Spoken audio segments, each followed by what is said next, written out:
Why hasn't he walked down and said that now? I conveyed to the president what I think is best to do, and I'm hopeful the president will do it. Republican House member Mike Gallagher also implored the president to call off the attack. Mr. President, you have got to stop this. You are the only person who can call this off. Call it off. The election is over. Call it off. This is bigger than you. It's bigger than any member of Congress. It is about the United States of America, which is more important than any politician. Call it off. It's over. Despite the fact that many people close to Donald Trump were urging him to send people home, he did not do so until later, much later. At 4:17 p.m., Donald Trump finally told the rioters to go home and that he loved them. Here's a portion of the video President Trump recorded from the White House. We have to have peace. So go home. We love you. You're very special. You've seen what happens. You see the way others are treated that are so bad and so evil. I know how you feel. But go home and go home in peace. But as we will show in even greater detail in future hearings, Donald Trump was reluctant to put this message out, and he still could not bring himself to condemn the attack. Ms. Hutchinson has told us that too. The one that he put out at 4:17. I'm sure we've discussed it, and just to elaborate if I hadn't already at that point, I recall him being reluctant to film the video on the 6th. I was not involved in any of the logistics or the planning for that video. I just remember seeing the video go out and feeling a little shocked after it went out. On the evening of January 6th and the day after, the president's family and his senior staff and others tried to encourage the president to condemn the violence and commit to the peaceful transition of power. At 3:31 p.m. on January 6th, Sean Hannity of Fox News texted Mark Meadows. Mr. Hannity said, quote, "Can he make a statement? I saw the tweet. Ask people to leave the Capitol." Later that evening, Mr. Hannity sent another text message to Mark Meadows. This time, he shared a link to a tweet. That tweet reported that President Trump's cabinet secretaries were considering invoking the 25th Amendment to remove President Trump from office. As you can see on the screen, the 25th Amendment to the Constitution creates a process for the transition of power if a president is unfit or unable to serve. The 25th Amendment has never been used to remove a president. But the committee has learned that after the attack on the U.S. Capitol, this was being discussed by members of President Trump's cabinet as a way of stripping the full power of the presidency from Donald Trump. President Trump's supporters were worried. In addition to the tweet that he sent Mark Meadows after the attack, Sean Hannity apparently spoke with President Trump and warned him about what could happen. We understand that this text message that Sean Hannity sent to Kayleigh McEnany on January 7th shows what Mr. Hannity said to the president. First, no more stolen election talk. Second, impeachment and 25th Amendment are real. Many people will quit. Ms. Hutchinson, you told us that you were hearing about discussions related to the 25th Amendment. Here's part of what you said. Mr. Pompeo reached out to have the conversation with Mr. Meadows in case he hadn't heard the discussions amongst cabinet secretaries. And from what I understand, it was more of a, this is what I'm hearing. I want you to be aware of it, but I also think it's worth putting on your radar because you are the chief of staff. You're technically the boss of all the cabinet secretaries. And, you know, if conversations progress, you should be ready to take action on this. Like, I'm concerned for you and your positioning with this. You know, reach out to me if you have any questions or if, like, I can be helpful with you at all. Inside the White House, the president's advisors, including members of his family, wanted him to deliver a speech to the country. Deputy White House counsel Pat Philbin prepared the first draft of what would be the president's remarks on national healing, delivered via pre-taped video on January 7th. When he arrived at the White House on the 7th, Mr. Philbin believed that more needed to be said, so he sat down and started writing. He shared the draft with Pat Cipollone, who also believed the president needed to say more. Mr. Cipollone agreed with the content, as did Eric Hirschman, who reviewed the draft. The committee has learned that the president did not agree with the substance as drafted and resisted giving a speech at all. Ms. Hutchinson, do you recall discussions about the president's speech on January 7th? I do.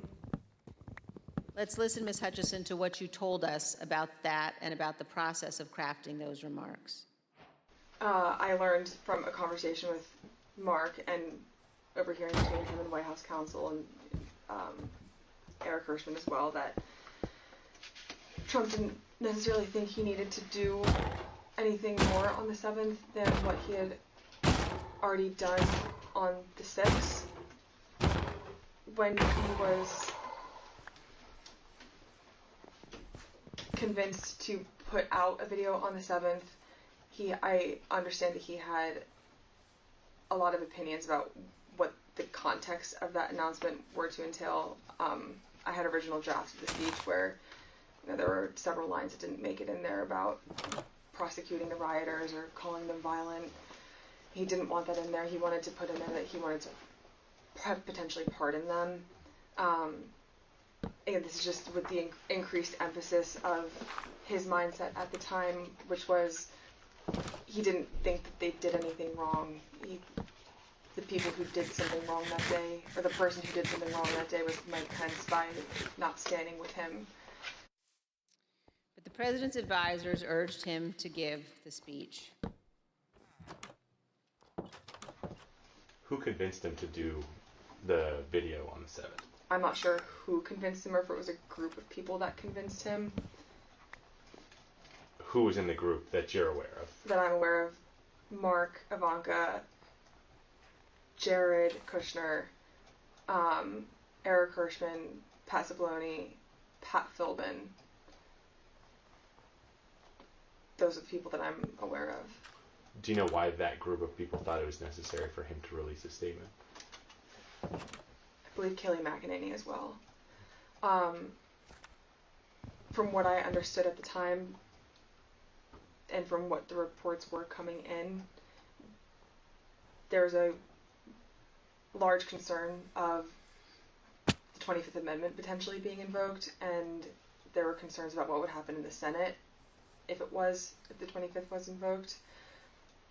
So the primary reason that I had heard, other than, we did not do enough on the 6th, we need to get a stronger message out there and condemn this, otherwise this will be your legacy. The secondary reason to that was, think about what might happen in the final 15 days of your presidency if we don't do this. There's already talks about invoking the 25th Amendment. You need this as cover. The president ultimately delivered the remarks. Unlike many of his other speeches, he did not ad-lib much. He recited them without significant alteration, except one. Even then, on January 7th, 2021, the day after the attack on the U.S. Capitol, the president still could not bring himself to say, quote, "But this election is now over." One other point about the speech, Ms. Hutchinson. Did you hear that Mr. Trump at one point wanted to add language about pardoning those who took part in the January 6th riot? I did hear that, and I understand that Mr. Meadows was encouraging that language as well. Thank you, and here's what you told us previously about that. You said he was instructed not to include it. Who was instructing him not to include language about the pardon in that January 7th? I understood from White House counsel's office coming into our office that morning that they didn't think that it was a good idea to include that in the speech. That being Pat Cipollone? That's correct. And Eric Hirschman. Ms. Hutchinson, Did Rudy Giuliani ever suggest that he was interested in receiving a presidential pardon related to January 6th? He did. Ms. Hutchison, did White House Chief of Staff Mark Meadows ever indicate that he was interested in receiving a presidential pardon related to January 6th? Mr. Meadows did seek that pardon. Yes, ma'am. Thank you, Ms. Hutchison. Mr. Chairman, I yield back. I want to thank our witness for joining us today. The members of the Select Committee may have additional questions for today's witness, and we ask that you respond expeditiously in writing to those questions. Without objections, members will be permitted 10 business days to submit statements for the record, including opening remarks and additional questions for the witness. Without objection, the chair recognizes the vice chair for a closing statement. Thank you very much, Mr. Chairman. I want to begin by thanking Ms. Hutchinson for her testimony today. We are all in her debt. Our nation is preserved by those who abide by their oaths to our Constitution. Our nation is preserved by those who know the fundamental difference between right and wrong. And I want all Americans to know that what Ms. Hutchinson has done today is not easy. The easy course is to hide from the spotlight, to refuse to come forward, to attempt to downplay or deny what happened. That brings me to a different topic. While our committee has seen many witnesses, including many Republicans, testify fully and forthrightly, this has not been true of every witness. And we have received evidence of one particular practice that raises significant concern. Our committee commonly asks witnesses connected to Mr. Trump's administration or campaign whether they've been contacted by any of their former colleagues or anyone else who attempted to influence or impact their testimony. Without identifying any of the individuals involved, let me show you a couple of samples of answers we received to this question. First, here's how one witness described phone calls from people interested in that witness's testimony. Quote, "What they said to me is as long as I continue to be a team player, they know I'm on the right team. I'm doing the right thing. I'm protecting who I need to protect. You know I'll continue to stay in good graces in Trump world." And they have reminded me a couple of times that Trump does read transcripts, and just keep that in mind as I proceed through my interviews with the committee. Here's another sample in a different context. This is a call received by one of our witnesses. Quote, "A person let me know you have your deposition tomorrow. He wants me to let you know he's thinking about you. He knows you're loyal and you're going to do the right thing when you go in for your deposition." I think most Americans know that attempting to influence witnesses to testify untruthfully presents very serious concerns. We will be discussing these issues as a committee, carefully considering our next steps. Mr. Chairman, thank you. I yield back. Gentlewoman yields back. Ms. Hutchinson, thank you. Thank you for doing your patriotic duty and helping the American people get a complete understanding of January 6th and its causes. Thank you for your courage in testifying here today. You have the gratitude of this committee and your country. I know it wasn't easy to sit here today and answer these questions, but after hearing your testimony in all its candor and detail, I want to speak directly to the handful of witnesses who have been outliers in our investigation, the small number who have defied us outright, those whose memories have failed them again and again on the most important details, and to those who fear Donald Trump and his enablers.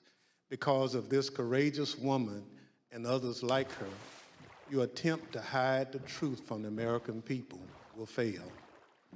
And to that group of witnesses, if you've heard this testimony today and suddenly you remember things you couldn't previously recall, or there are some details you'd like to clarify, or you discovered some courage you had hidden away somewhere, our doors remain open. The Select Committee will reconvene in the weeks ahead as we continue to lay out our findings to the American people. The chair requests those in the hearing room to remain seated until the Capitol Police have escorted the witness and members from the room.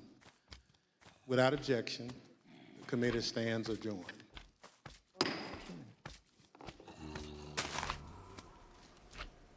Chairman Benny Thompson gavels this hearing to a close. Without doubt, the most explosive testimony we've heard so far in these public hearings, most damning testimony about President Trump, and in the last few minutes, damning testimony about his former chief of staff, Mark Meadows. We heard Cassidy Hutchinson, the young woman you see there on camera, who was the chief of staff's executive assistant, testify that Mark Meadows himself was asking the president about a pardon.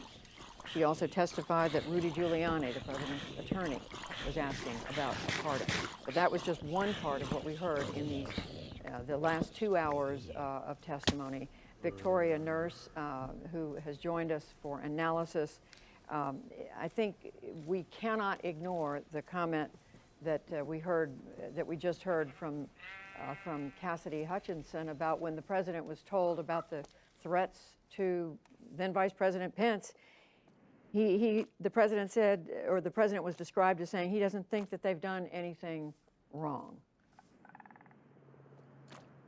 Well, that was the theme of this testimony, about how over hours, while members were going into the Oval Office, meeting him in his dining room, he kept saying, I don't want to issue a statement. I don't think the writers have done anything wrong.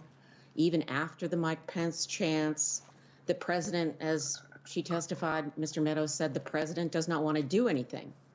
Even after Pat Cipollone, launches into his office and says, people are going to die. We have to do something.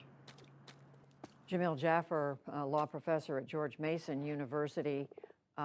This is testimony, and then in the final moments, hearing the chair, Benny Thompson, say to other witnesses who may be thinking about coming forward that the committee is still open. Judy, some really troubling testimony in this last round with Cassidy Hutchinson. I mean, the fact that the White House counsel, the chief of staff, his other lawyers are in there telling him, Mr. President, we need to do more. And after they walk out, because the president's not ready to do more, and the chief of staff says to the White House counsel, the president thinks Mike Pence deserves it. He thinks the protesters, these rioters, are doing nothing wrong. I mean, it's appalling. Cassidy Hutchinson described it as unpatriotic, un-American. When she's talking about his tweet, she said she was disgusted, and she is exactly right. There is not a Republican on Capitol Hill, not a Republican who's a member of the party that I've been a part of my entire political career, that can stand by this president and say what he did was the right thing, that he behaved in an American way, in a patriotic way. His behavior is disgusting and outrageous and appalling. And describing and seeing what happened there is just shocking. And Lisa Desjardins, our congressional correspondent, has been in the hearing room. She joins me from Capitol Hill. Lisa, one has to wonder what are Republican members of Congress thinking as they listen to this and hear about it. That's right, and I'm trying to text with a number of them. As I reported, they're still saying they haven't been watching the hearings. The ones who are responding, there are a large number who are not yet responding. They're clearly trying to put together how they will reflect upon this hearing, and some staffers obviously trying to figure out how to write statements for their bosses. I will say that hearing room, the atmosphere there was different than on any other day that I've been in there. For one, the setup was a little bit different, and the Capitol Police officers, who were usually in the front, were in the back. There were people I saw who had tears and anger in their faces. Not at all surprising. Laura Barone Lopez, I wanted to get to you. Our time is just about up, but we all have to shake our heads and more as we listen to this testimony about what was going on in the White House. That's right. I mean, it's frankly very surprising, and a key part of it was Pat Cipollone, White House counsel there, who said to Cassidy that they could be charged with every crime imaginable. just so much to digest from this testimony today. It's going to take a lot of reporting and analyzing in the days to come. Thank you all for. That does conclude our live coverage of this 6th day of public hearings, explosive public hearings today on the January 6th attack. I'm Judy Woodruff. We're now going to return you to your regularly scheduled PBS programming. Thank you. This program was made possible by contributions to your PBS station from viewers like you. Thank you.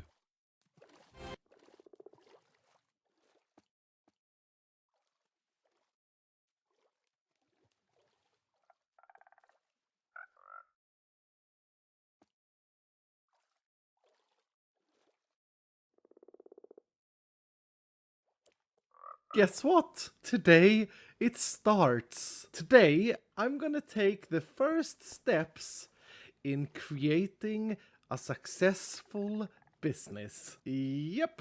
Hello. I'm very excited today because I am going to build an Omega machine. An Omega machine that is going to feed the business. And I have done some prep work, including mining obsidian for what felt like ages, even though it's just 2 stacks. The good thing is though, is that this machine is going to take care of my future obsidian needs. Well, hopefully it's going to take care of my future obsidian needs. I've also got a bunch of redstone stuff lined up, and I think I probably forgot a lot of things, but I think I have most of the things I'm gonna need for this in these boxes and in... Do I press this button in this box? Yes. I love this machine. This machine is very, very useful. Also, but first things first though, it all begins with this.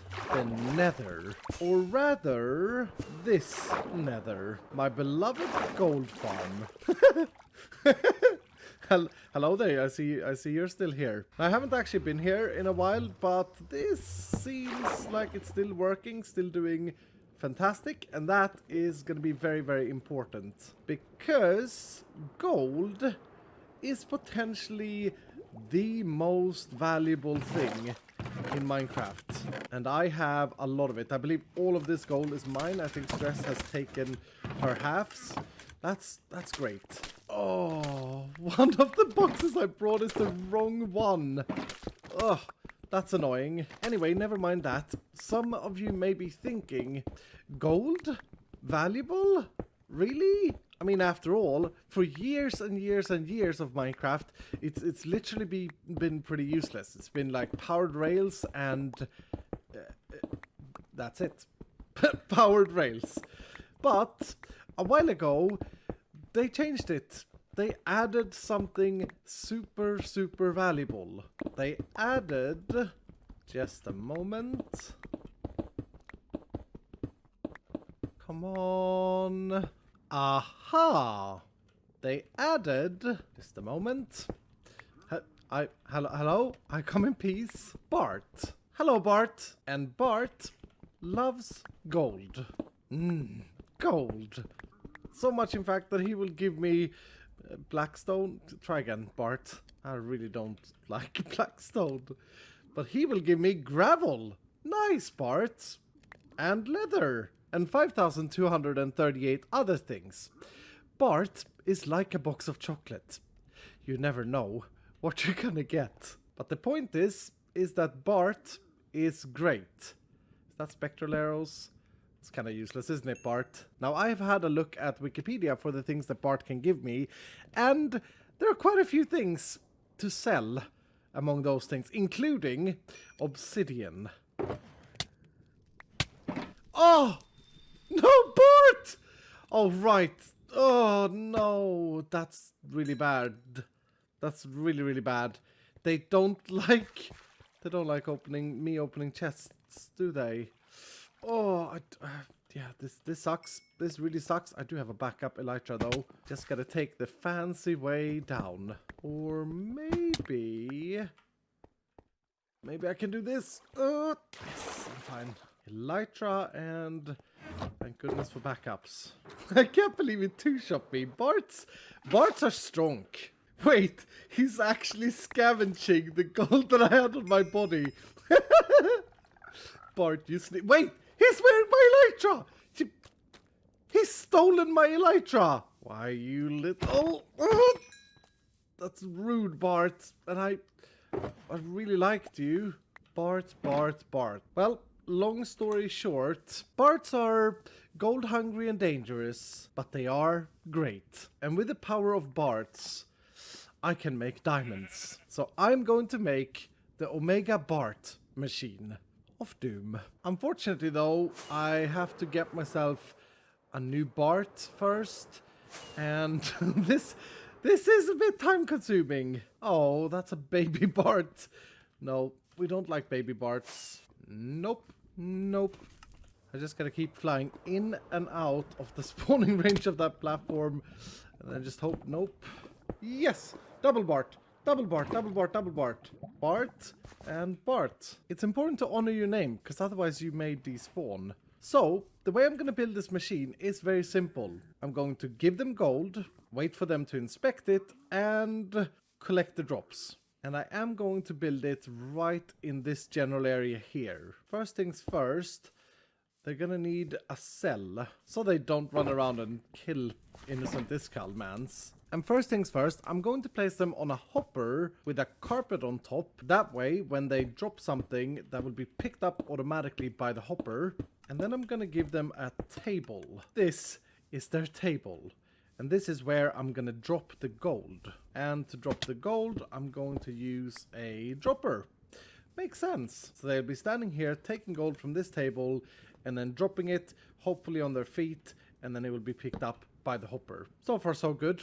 I should say I am sort of inventing this as I go. But next up, I do need to make a little bit of a box for the Bart.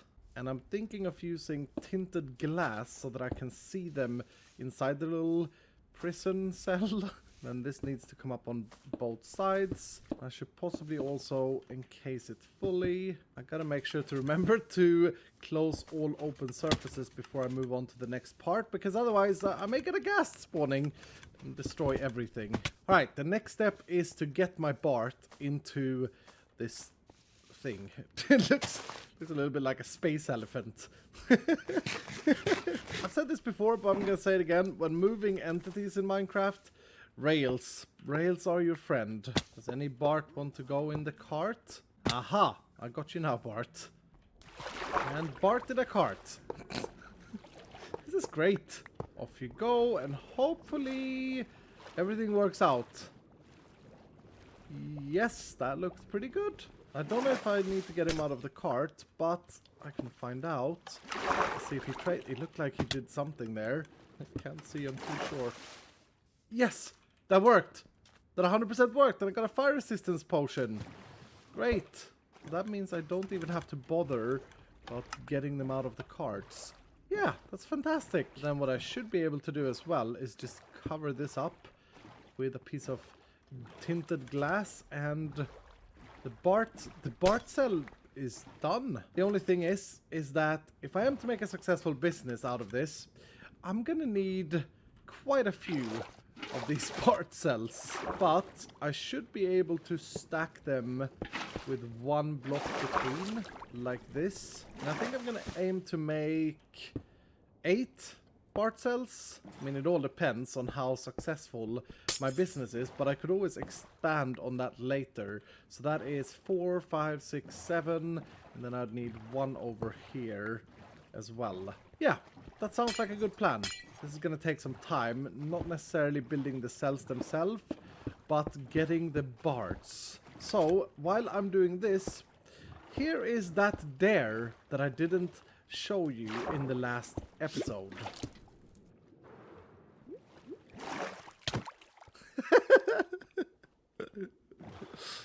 Hello? Hello? Hello there, did I scare you? Oh, it's the dare stick. It's the dare stick. Yep. I completely forgot about the dare stick. I gotta be honest, I tried to get like the perfect punch down in this hole. Oh, I was okay. Yeah, I see what you're up to. How does the dare stick work again? It's pretty straightforward. I slap you, and Yeah. and then I will give you a dare, which you have to accept, and then you carry out the dare. And then once you've done that, this dare stick is yours to do it on someone else. So it's not mine until I've done the dare. Exactly. Yep. Okay.